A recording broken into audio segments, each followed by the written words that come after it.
خوش اومدید به کانال من مهشید هستم و این کلیپ راجع به باید و نبایدهای آنلاین شاپ داشتنه. امیدوارم که به دردتون بخوره. فرض رو بر این میذارم که شما هیچ ایده ای از آنلاین شاپ داشتن ندارید، واسه همینه که واسهتون از صفر توضیح میدم به عنوان کسی که میخواین یک آنلاین شاپ داشته باشید و نمیتونید چی کار کنید، از کجا اصلا شروع کنید. شما میتونید دو مدل آنلاین شاپ داشته باشید: آنلاین شاپ هایی که جنس موجود دارن و آنلاین شاپ هایی که سفارش میگیرن. اول راجع به آنلاین شاپ هایی میخوام باهاتون صحبت کنم که اجناس موجود دارن، که خود اینا به دو دسته تقسیم میشه. شما یه چیزی رو میتونید تولید کنید و بعد بفروشید که خب 50% مسیر رو اصلا رفتید. اینستاگرام میسازید و یه سری نکات دیگه است که من در انتهای ویدیو بهتون میگم. دو اینکه شما میتونید یک جنسی رو بخرید از هر جایی، موجود کنید و بعد بفروشید. نظر من آنلاین شاپ‌هایی که جنس موجود دارن دو تا پوان دارن نسبت به آنلاین شاپ‌هایی که سفارش میگیرن مثل من. یکیش تایمه که معمولا مشتریای اجناس موجود بیشترن. کسی شاید حوصله نداشته باشه بین 20 تا 30 روز منتظر باشه جنسش برسه، یا اصلا شاید نیاز سریع داشته باشه. اما پوان دومش به نظرم پوان تبلیغاتیه. ببینید شما اگر که جنس موجود دارید یا تولیدی خودتونه که قطعا واسهتون قیمتش مناسب تر در میاد، یا اگر دارین جنسی رو موجود میکنید قطعا جنسی رو موجود میکنید که بتونید عمده بخرید، تعداد بالا بخرید با رنگ بندی در واقع بیشتر یا حتی سایزهای بیشتر. بر این اون جنس مناسب تره، حداقل به نسبت اجناسی که من سفارش میگیرم. من چون کلا از برندها سفارش میگیرم خیلی گرونه و در واقع نمیشه اصلا اون رو موجود کرد. این باعث میشه که وقتی جنستون مناسب تره شما بتونید تبلیغات خیلی زیادتری انجام بدید، بتونید مدام قرعه کشی بذارید، هدیه بدین به فالووراتون و این باعث میشه فالووراتون میاد بالاتر و میتونید مدام به بلاگرایی که مثلا مطمئنن هدیه بدین اجناستون رو و اونا پیجتون رو مدام میارن با تبلیغات بالاتر. این پوان خیلی مهمیه به نظر من که آنلاین شاپ‌هایی دارن که اجناس موجود دارن نسبت به آنلاین شاپ‌هایی که اجناس سفارشی دارن. و فکر می‌کنم یکی از دلایلی که فالووراشون هم معمولا خیلی بیشتره. من پوان آنلاین شاپی که اجناس موجود داره نسبت به آنلاین شاپی که اجناس سفارشی داره بهتون گفتم. به نظر من پوان خیلی مهمیه و بعد اینو بدونین. ولی الان میخوام راجع به آنلاین شاپ‌هایی صحبت کنم که اجناس سفارشی دارن و خب خیلی بیشتر میتونم بهتون کمک کنم چون تجربه شخصی خودم. من خودم هم یه مدت از علی اکسپرس جنس سفارش میگرفتم، ولی الان چندین ساله که از ترکیه سفارش میگیرم و معمولا برندا رو میخرم. حالا هر چیز دیگه ای هم که در واقع بشه از ترکیه تهیه کرد میتونم بخرم، اما بیشتر توی پیجم دارم برندا رو کار میکنم. تجربه شخصی من اینه اگر شما میخواین که از علی اکسپرس جنس بیارین، اگر کسی دارید و راهی دارید که اون مسیر واسهتون راحته و اصلا پیشنهادش از قبل از اینکه شما به فکرش باشید بوده، اوکی از علی اکسپرس میتونید سفارش بگیرید. ولی اگه قرار شروع کنید و نمیدونید کدوم رو شروع کنید، قطعا بهتون پیشنهاد میکنم که علی اکسپرس رو انتخاب نکنید اصلا. قبل اینکه بهتون اصلا بگم چرا بهتر از علی اکسپرس خرید نکنید و یه نکته رو بگم. در شروع کار شما یه چیزی خیلی نیاز دارید که اصلا بخواید کارو شروع کنید برای اجناس سفارشی و اون یه همکاره. شما اگه بتونید جنس خودتون مستقیم هم حتی خریداری کنید، واسهتون فرستاده نمیشه. در واقع کسی باید داخل ترکیه باشه یا کسی باشه که بتونه جنس شما رو از چین بیاره واسهتون. برای راه اولی که باید برید اینه که باید یک همکار در این رابطه پیدا کنید. پیدا کردنش واقعا کاری نداره. من هر کسی که پیدا کردم از اینترنت پیدا کردم، یعنی توی گوگل سرچ می‌کردم. تا الان 5-6 نفر عوض کردم. دیگه بستگی داره شما یه مدت باشون کار می‌کنید، می‌بینید رفتارشون چطوریه، چقدر سر قول تایمیشون هستن. پس مرحله اول اینه که واقعا یه همکار باید پیدا کنید که جنس رو واسهتون بفرسته، چون شما نمیتونید خودتون جنس رو تحویل بگیرید. کسی باید باشه که اون رو برای شما بفرسته. نکته‌ای که میخوام بگم با هر کسی که هر کار رو شروع میکنین، سفارش بالا نزنید. چند بار خرید شخصی ازش کنید برای مثال و متوجه بشید که این آدم چه جور آدمیه و بعد یک مدت باهاش کار شروع کنید و جنس مشتری رو ازش سفارش بگیرید. من 5-6 نفر همکار عوض کردم و هر کدوم به دلایلی بوده و از همشون هم واقعا با خریدای کم شروع کردم. بنابراین تا قبل اینکه شما به همکارتون اعتماد نکردید، بهتره که برای مشتری سفارش نگیرید. شما باید یک شخص رو پیدا کنید، نه سایت، نه کمپانیایی که ادعا میکنن جنس واسهتون میارن، خیلی گرون حساب میکنن و اصلا نمیصرفه برای اینکه شما بخواید جنس رو به مشتری تحویل بدین به اون قیمت. بهتونم گفتم این اشخاص رو میتونید گوگل سرچ کنید و پیدا میکنید، اصلا نگرانش نباشید. یه مدت بگردید بالاخره پیدا میکنید کسی که بتونید در رابطه باهاش همکاری کنید. خیلی هاشون اصلا اینستاگرام دارن، خیلی هاشون گوگل دارن، باهاشون همکاری کنید، با جنسای کم شروع کنین خرید کنین و وقتی که دیدین که اوکی ان میتونید بهشون اعتماد کنین، دیگه میتونید که آنلاین شاپتون جدی شروع کنین و سفارش بگیرید. میخوام تجربه شخصی خودم رو بگم راجع به خرید از علی اکسپرس و آنلاین شاپ که بهتون گفتم بهتره که از ترکیه خرید کنین و چند دلیل داره. یک دلیلش دوباره دلیل تایمه. ببینید من در نهایت تونستم کسی رو پیدا کنم که یک ماه واسم جنس بیاره، ولی بازم نمیشه انگار. خیلی وقتا شما میخواین قیمت پایین تر بدید و بعد مجبور تایم بیشتری صرف کنید جنس رو تحویل بگیرید و این خودش واقعا یه موزره که اسم کنم بیشتر از 1 ماه 2 ماه بعضی موقع 3 ماه آدم عصبی میشه، هم خودتون عصبی میشه هم ممکنه مشتری عصبی بشه. میگم اگه مسیری داری که از قبل تعیین شده است و مطمئنه ایرادی نداره، دارم در مورد کسی صحبت میکنم که میخواد انتخابی داشته باشه و میخواد شروع کنه و من دارم میگم که واقعا انتخاب خرید از ترکیه بهتره. یک مشکل دیگه هم که علی اکسپرس داره اینه که پول سایتش رو نخورید. من همون اول که شروع کردم اتفاقا از روز اول از خرید از ترکیه شروع کردم، ولی همکارم انقدر بد قول بود که اصلا زده شدم و بعد خیلی اتفاقی کسی رو پیدا کردم که از علی اکسپرس خرید میکرد و توی سایت گشت می‌زدم که وای چقدر چیزا اینجا گوگلیه، چقدر همه چیز اینجا خوبه و بعد این مدت که کار کردم متوجه شدم که همش دروغه. ببینید علی اکسپرس اینطوریه که شما باید خیلی بگردید، جنسی رو پیدا کنید که وقتی میخواین به مشتری تحویل بدین واقعا مشکل دار نباشه، شبیه جنسش باشه و از این مشکلات خیلی داره.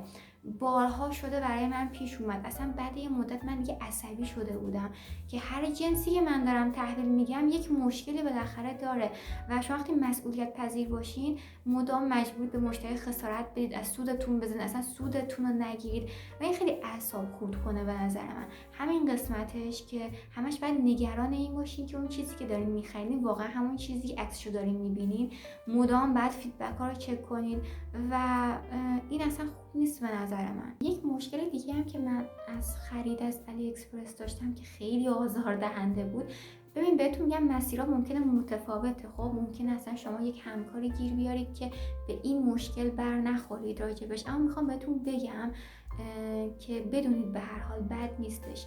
اونم هزینه گمرک بود. شما وقتی از ترکیه خرید میکنید همکارتون به شما میگه مثلا باربری کیلویی انقدره و شما دیگه بعد یه مدت دستتون میاد که چه جنسی حدوداً وزنش چقدره. اما از علی اکسپرس که من خرید میکردم اجناس گمرک میخورد و هیچ منطقی هم وجود نداشت که چه جنسی بر چه اساسی گمرک میخوره. معمولا بعد یه مدت دستم میاد که برای مثال اون موقع بوتا که سنگین بودن گمرک میخورن، اما چندین مورد پیش اومد که من دیگه واقعا عصبی شدم و گفتم دیگه نمیخوام از علی اکسپرس خرید کنم. بلایی که یه بار سرم اومد این بودش که من یه مدت یه سری جنسا رو میخریدم. اگه مثلا از فالوورای قدیم من باشید پیجمو فکر میکنم دارید کیوت ماجیک شاپ، جنسای رفلکتیو بودن. اون موقع فقط تو علی اکسپرس بود و من خیلی ذوق داشتم، ندیده بودم اصلا و اوایل کیفاش بود، کوله هاش بود، بعد شلوار و کاپشن و کفشش هم اومد. من خب بارها خریده بودم اینا رو و هیچ وقت گمرک نخورده بود. آخرین باری که خرید کردم مشتریم یه ستی از من خرید، ست کاپشن و شلوارش بود و فکر میکنم اون موقع مثلا خریده بود 3 تا با هم 1,500,000 تومان و گمرک خورد برای من 550,000 تومان و من اینطوری بودم که what the fuck. و بعد من اصلا روم نمیشد به مشتری بگم که تو باید 1/3 قیمت جنس تو با توجه که من باربریشم حتی حساب کردم به من پول بدی. در نهایت نگفتم بهش و عجیب دادم ولی سوختم و همین. این تجربه خیلی قدیمیه، مثل این بود که الان یه نفر برای مثلا 6 میلیون از من خرید کنه و من بگم که بعد 2 میلیون به من پول باربری بدی. خب خیلی غیر منطقی و غیر معقوله. اینا دلایلی بود که من واقعا دیگه از علی اکسپرس نخواستم خرید کنم. یکیش همین گمرک بود، یکیش دقیقاً اختلافی بود که خیلی وقتا بین عکس و جنس بود و من هر سری استرس اینو داشتم که این جنسی که داره میرسه واقعا شبیه عکسش باشه و آره خیلی بد بود برای من، حداقل نمیگم واقعا بده. از ترکیه خرید کردن مشخصه که شما از برندها خرید میکنید مثل زارا، منگو، برشکا، استرادیواریوس، پولنبیر و اینا و هر برند دیگه هم هست که میتونین خرید کنید مثل آدیداس و نایکی و اینا. من بیشتر از همون برندها میذارم، بیشتر از همه از برشکا میذارم، برند مورد علاقه خودمه. از هر سایتی که بشه بلیغ خرید که شما میتونید خرید کنید، ولی بهتره که مواظب باشید، حداقلش از اون سایت مطمئن باشید که درسته، یا قبلش برای خودتون خرید شخصی کنید، یا حداقل اگه میخواین خرید کنید تعداد بالا از سایت‌های ناشناخته سفارش نزنید، چون ممکنه که همین اختلاف عکس و جنس باشه و جنس مشکل دار باشه و خیلی چیزای دیگه. یکی از دلایلی که من از ترینگل نمیذارم داخل سایتم همینه. ترینگل هم یک مقدار وایب علی اکسپرس رو داره، فروشنده های متفاوت داره، جنس های متفاوت داره و خیلی وقتا ممکنه اختلاف باشه بین عکس و جنس. ترینگل سایت خیلی خوبیه، من ازش خیلی خرید میکنم، اما مثلا یک برندی داره به اسم ترینگل میلا که از اون میتونید خرید کنید، به نظر من برند خوبیه. هم برندهای دیگه هم اونجا میتونید پیدا کنید، خودشون سایت جداگونه دارن، قطعا نمیرید برشکا رو از ترینگل بخرید. اما خیلی وقتا یک پوانی داره ترینگل، اینه که شما یک جنسی رو داخل برند مثل برشکا، زارا رو فکر میکنم نداره، برشکا رو داره، پولنبیر رو داره فکر میکنم، اینا رو میخواین بخرید و داخل خود سایت تموم میشه، خیلی وقتا میتونید تو ترینگل پیداش کنید و از اونجا بخرید. این یه پوان خوبیه واقعا. این کاری که من خودم میکنم برای پیجم همون چیزیه که در واقع برای خودم شخصا انجام میدم، یعنی خریدای شخصی خودم. ترجیح من اینه که به مشتریان پیشنهاد بدم که اگر میخوان قیمت کمتری پرداخت کنن، به جای اینکه مثلا از ترینگل خرید کنن، میتونن از حراجی‌های برندها خرید کنن.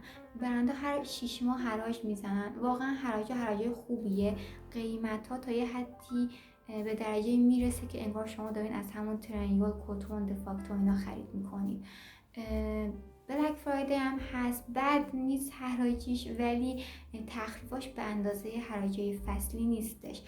یه خوبی که حراجی برندا دارن اینه که از روز قبل مشخص میکنن چه جنسایی قراره حراج بخورن و چقدر قراره تخفیف بخورن. شما اگر که تازه میخواین سفارش بگیرین و آنلاین شاپ زدین، یه نکته رو بهتره بدونین که اگر که به فصل حراجی برخوردین، سعی کنید قبل اینکه حراجی شروع بشه پیش پرداخت و سفارشاتون رو تحویل بگیرید از مشتریتون، چون زمانی که شروع میشه خیلی سخته فکر میکنم، چون باید اونو به همکارتون ارائه بدین یا مثلا خودتون میخواین حالا مستقیم خرید بزنید که همکارتون فقط به شما تحویل میده. قبل به نظر من انتخاب کنید، جنسا رو مرتب کنید و وقتی که شروع شد بتونید یه سری جنسا رو بگیرید، چون در شروع خیلی از سایزا میرن.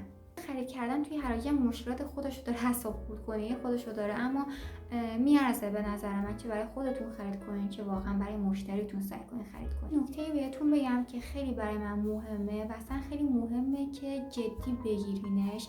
ببین شما توی شبکه مجازی با یه سری آدم در ارتباطین که مشتریای شما هستن و برخلاف تصور که میگین خب اینجا شبکه مجازی، طرف با من رو در رو صحبت نمیکنه، شاید من میتونم هر رفتاری باهاش داشته باشم، خیلی تصور اشتباهی. اتفاقا شما وقتی دارین از طریق مجازی با یکی ارتباط برقرار میکنین، آدم هر چقدر آدم بدی باشه به شما توهین کنه، خیلی راحت تر میتونین خودتون رو کنترل کنین، جوابشو ندین اصلا یا بلاکش کنین. اولی که به نظر من نسبت قدیم خیلی بهتر شده شرایط، چه آنلاین شاپ‌ها بهتر شدن، چه مشتری‌ها واقعا بهتر شدن، درک متقابلشون بیشتر شده، اما واقعا این رو باید همیشه در نظر بگیرید که احترام خیلی مهم نیست که چقدر کسی به شما توهین کنه، شما باید احترام بذارید و در مقابل احترام متقابل دریافت میکنه. من به شما قول میدم. همیشه آدمایی هستن که بیشعورن و ممکن شما رو آزار بدن، ولی اگر شما احترام بذارید حتی بیشتر از اون چیزی که باید، همیشه متقابلا احترام هم دریافت میکنید.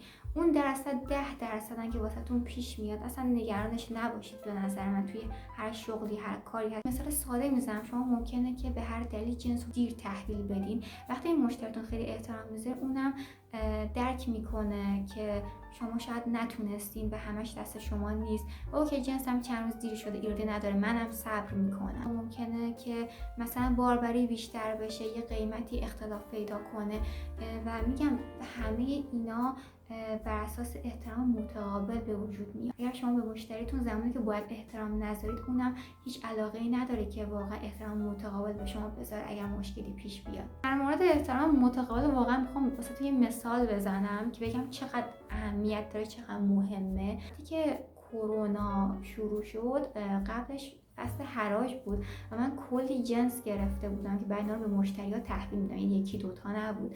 و بعد اصلا یک شرایط خیلی بدی پیش اومد که مرزا بسته شد. جنسایی که من قول داده بودم 1 ماه تحویل میدم، 2.5 ماه زمان برد. ولی واقعا حتی یک دونه از مشتریام نبود به من توهین کنه و بگه مقصر تویی.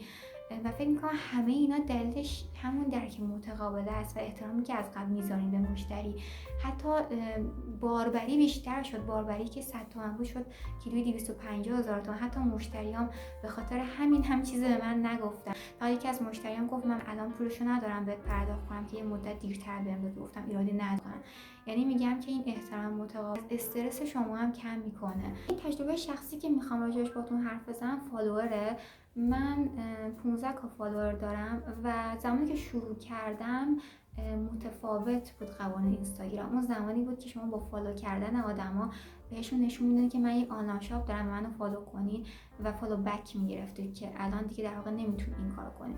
الان اگه وارد پیج من بشید انگار به نظر میاد که 15 کا من فیک دارم، حتی لایکام کمه، کامنتام کمه، اما این به خاطر که پیج من خیلی قدیمیه و زمانی که من خیلی داشتم فالوور خوب میگرفتم سعی نکردم که پیجمو به همون صورت نگه دارم و باعث شد پیجم افت کنه. خیلی از این فالوورها هستن که دیگه اکانتشون رو استفاده نمیکنن. در واقع فالوورهای فیک نیستن که من خریده باشم، همشون واقعی بودن، اما به مرور زمان دیگه در واقع فیک محسوب میشن به نوعی. ببینید خیلی راه‌ها هست، پیجایی هست که در واقع آگاهی میدن در مورد اینکه شما چطور فالوور بگیرید، اما طبق تجربه شخصی من واقعا 80% مواقع فقط تبلیغاته. این راهایی که بهتون میگن راههای درستیه، نمیگم اشتباهه. شما که اونا رو هم انجام بدید، تبلیغات هم انجام بدید، نتیجه خوبی میگیرید. اما واقعا تبلیغات خیلی مهمه. من اول ویدیو هم گفتم یکی از پوانای پیجایی که در واقع جنس موجود دادن همینه که میتونن تبلیغات بهتری داشته باشن، میتونن هزینه کنن برای تبلیغاتشون خیلی راحت تر. خیلی مهمه. اینطوری نباشین که ببینید اوکی پیجم دیگه داره خوبه، داره میره بالا، اوکی شده، من الان به 20 کار رسیدم، پس دیگه از این به بعد سراشیبیه. و اینطوری نیست. متاسفانه بلایی که سر من اومد، من تصورم همین بود و دیگه ریزش کرد، واقعا ریزش کرد، افتضاح هم ریزش کرد پیجم. خب درسته من الان میتونم یه پیج جدید بزنم، ولی خیلی مشکله، جدا اینکه مشتریای شخصی خودم رو دارم و نمیخوام واقعا عوض کنم یک پیج جدید بزنم، مجبورم دیگه به همین روال ادامه بدم. اما شما اشتباهی منو نکنید. وقتی زحمت میکشید سعی کنید که اون زحمتتون رو حفظ کنید و تبلیغات خیلی مهمه. من واقعا تاکید میکنم، میگم هر کاری میتونید انجام بدید، ولی همش 20% از نظر من. 80%ش تبلیغاتشون باید مدام تبلیغ کنید. هیچ راهی مطمئن‌تر از این وجود نداره که یک نفر شما رو به بقیه پیشنهاد بده و اونا شما رو فالو کنن. به نظر من این تنها راه و بهترین راهشه که شما همیشه یک هزینه‌ای رو صرف تبلیغات کنید، نه که به هر کسی تبلیغات بدید. فکر می‌کنم دیگه بعد این مدت متوجه میشین که اون آدمی که دارین بهش تبلیغ میدین چه مدلیه، تحقیق کنین راجع بهش که پولتون هم هدر ندین. مثلا موجود دارید که خب اصلا خیلی راحت تر این قضیه واسهتون. اگه مثل من سفارشی نمیتونید که همچین هزینه زیادی بدین بابت تبلیغات و بخواین جنسی رو هدیه بدید، قطعا باید پول پرداخت کنین که آره تحقیق کنین و مدام تبلیغ کنین.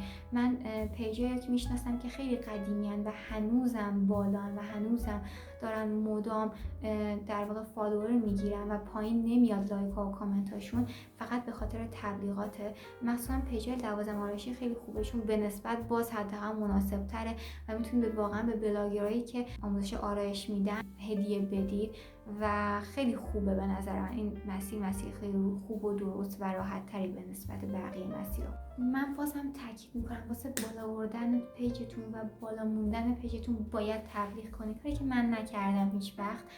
در واقع تبلیغات خیلی شاید ارزون انجام دادم و خیلی نتیجه شاید مثلا 100 تا 200 تا فالوور داشته باشه.